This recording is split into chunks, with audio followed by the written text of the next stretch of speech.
My next patron question is from Morgan, who wants to know if a certain type of biographical film could still be accepted today.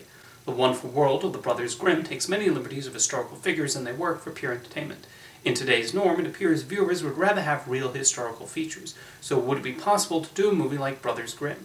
For those unfamiliar with this movie, The Wonderful World of the Brothers Grimm was directed by Henry Levin and George Powell, told a fictionalized version of the famous storytelling brothers, which also included segments adapting some of their tales. Powell's main intent with the film was to do his own take on the classic Grimm stories, while MGM saw it as an opportunity to use the Cinerama format. As a film, I think it's a bit of a mixed bag, but there are certainly things to admire about it. The fantasy sequences are very well done, with Powell's trademark special effects being impressively created. The movie really comes alive during those segments. The actual main story, with the brothers Grimm coming up with ideas and dealing with their finances, I did not find nearly as interesting. I also thought the Cinerama photography distracted, mainly because the actors are placed so far away from the camera. MGM's other big Cinerama production was How the West Was Won, and I knew how to use the camera to bring the audience into the vistas and action sequences. I feel like I would have enjoyed the movie more if it was an anthology film with just adaptations of Brothers Grimm stories, because I found my interest dropping whenever we cut back to the writers. My own opinion aside, this was a noble effort on Powell and Levin's part. Interesting enough, this is not the only fantastical take on a famous writer of fairy tales from this period in film history. Danny Kaye starred in Hans Christian Andersen, a musical that invented a fake narrative involving the creator of The Little Mermaid and The Ugly Duckling. Interesting enough, this project was originally going to be produced by Walt Disney in a partnership with Samuel Goldwyn. The idea was that the live-action segments would consist of telling Andersen's story, with Disney's studio providing animated adaptations of his fairy tales. However, Disney pulled out, and Goldwyn produced the film solo without said animated sequences. That original idea does sound very similar to Wonderful World of the Brothers Grimm, though. As Morgan mentioned, these sorts of fantasy depictions of historical figures are rarely seen nowadays in favor of ones that attempt to be more accurate to the real person.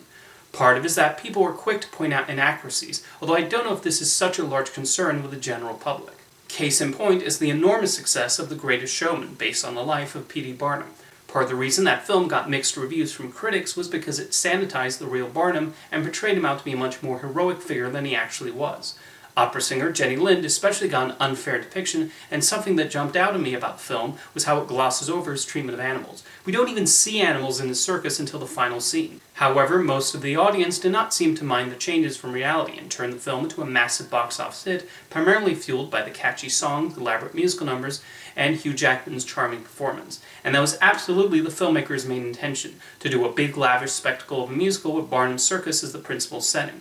Although I do think The Greatest Showman would have gotten more positive reviews if they had just changed the names, thus avoiding the uncomfortable connection to a real-life problematic person. Charles Dickens got his own somewhat fantastical depiction in The Man Who Invented Christmas. Showing how he was inspired to write A Christmas Carol, I actually thought this movie did a good job of showing his creative process by having him interact with the characters from his story. Interesting enough, historians have noted that despite some liberties taken here and there, the movie is not that far removed from Dickens' real life and what led him to write The Tale of Scrooge. For something more in the comedy vein, that was recently Weird, the Al Yankovic story. I've not seen the movie yet, but it's obvious from the marketing that the idea was to make a completely ridiculous depiction of Weird Al's life that does not try to be accurate.